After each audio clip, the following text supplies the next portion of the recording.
Bismillahirrahmanirrahim. Assalamualaikum warahmatullahi wabarakatuh.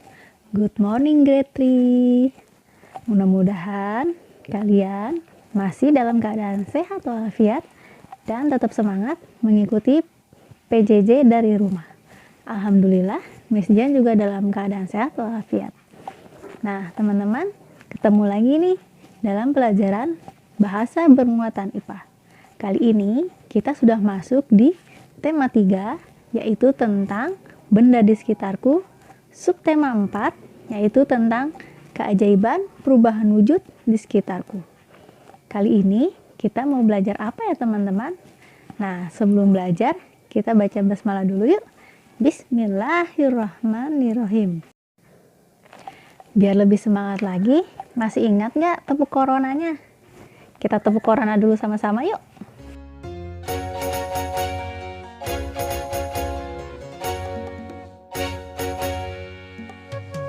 Tepuk masker, gemas-gemas gerakan pakai masker.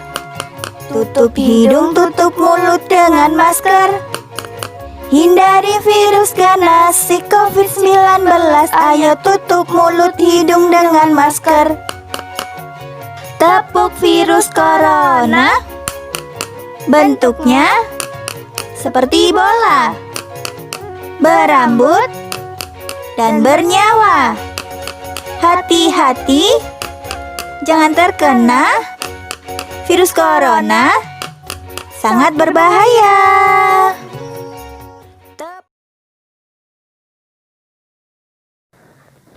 Nah, mudah-mudahan kita semua terhindar dari virus corona.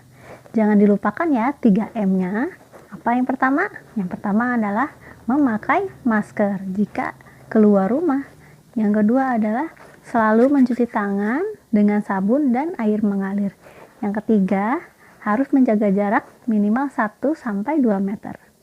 Oke teman-teman. Selanjutnya kita akan membahas tentang perubahan wujud dalam proses pembuatan garam.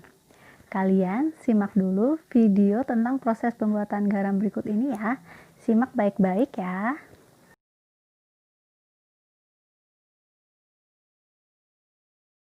Si Unyil, yuk kita kemon.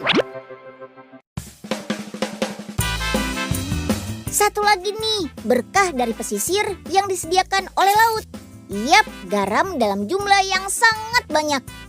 Cuma sayangnya, kebutuhan garam yang sangat tinggi belum dapat diimbangi oleh jumlah produksi garam di tanah air. Karena petani garam tidak bisa menghasilkan garam saat musim hujan kayak sekarang. Untungnya, sekarang ada teknologi yang membuat petani garam bisa memanen garam sepanjang tahun tanpa terpengaruh oleh cuaca. Kualitas garam yang dihasilkan juga lebih baik loh. Mantap! Yuk kita kemon! Tambak garam ini beda dari yang biasanya loh teman-teman. Panen garamnya di dalam rumah Prisma. Tujuannya supaya air laut yang ditampung gak kena hujan. Jadi saat musim hujan pun petani garam bisa tetap panen. Selain itu, plastik ultraviolet dengan bentuk Prisma ini panasnya lebih stabil dan tahan angin. Kalau kata petaninya, dengan rumah Prisma ini dalam 1 tahun bisa menghasilkan garam 5 kali lipat dibandingkan dengan tambak garam yang biasanya. Hebat kan? Nah, yang penasaran? Yuk kita intip cara bikin garam di dalam rumah Prisma ini. Mulainya dari sini nih. Air laut sengaja dialirkan menuju bunker atau penyimpanan air. Di sini airnya disebut dengan istilah air muda. Kemudian air muda dipompa menuju ulir agar kotoran mengendap dan air menjadi lebih bersih.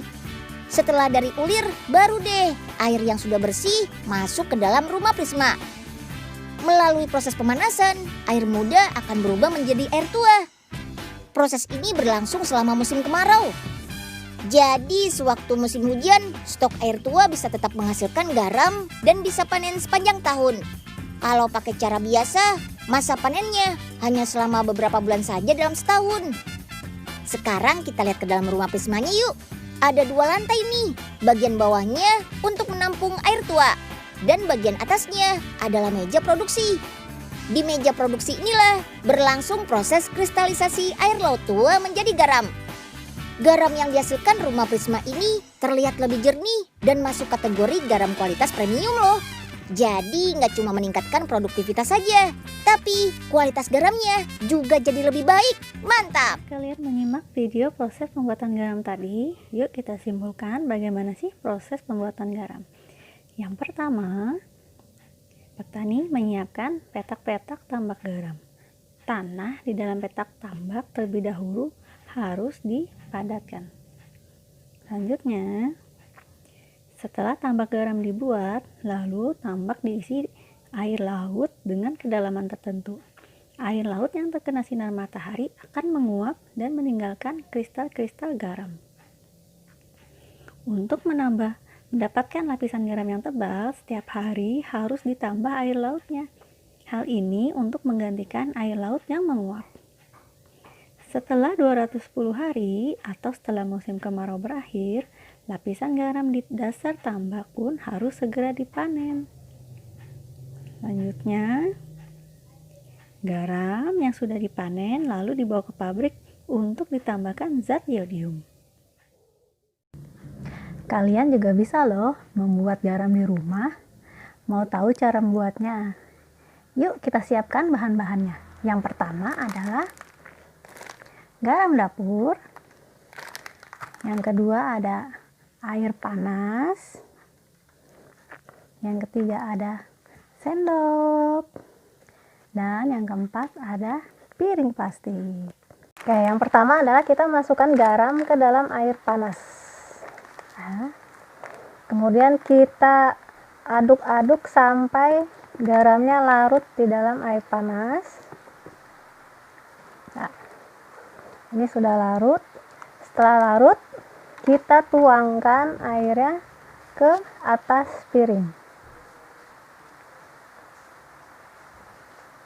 Ya, seperti ini. Jika sudah, piring ini kita letakkan di bawah sinar matahari. Nah, sudah mulai terlihat nih teman-teman kristal-kristal garamnya. Tuh. Kan? Airnya juga sudah mulai berkurang karena menguap. Nah, berarti percobaan kita berhasil.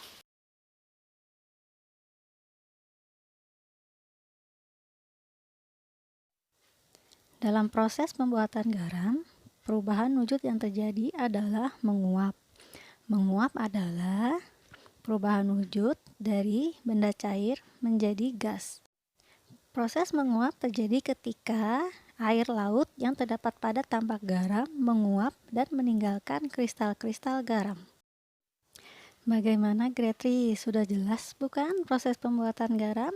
Nah, selanjutnya silahkan kalian kerjakan worksheet bahasa bermuatan IPA yang judulnya Perubahan Wujud Benda dalam Proses Pembuatan Garam. Materi kita hari ini sudah selesai. Mudah-mudahan apa yang Miss Dian sampaikan hari ini bisa bermanfaat untuk kita semua. Sebelum kita tutup, sama-sama kita membaca hamdalah. Alhamdulillahirabbil alamin. Miss Dian akhiri. Wassalamualaikum warahmatullahi wabarakatuh. Sampai ketemu di lain kesempatan. Dadah.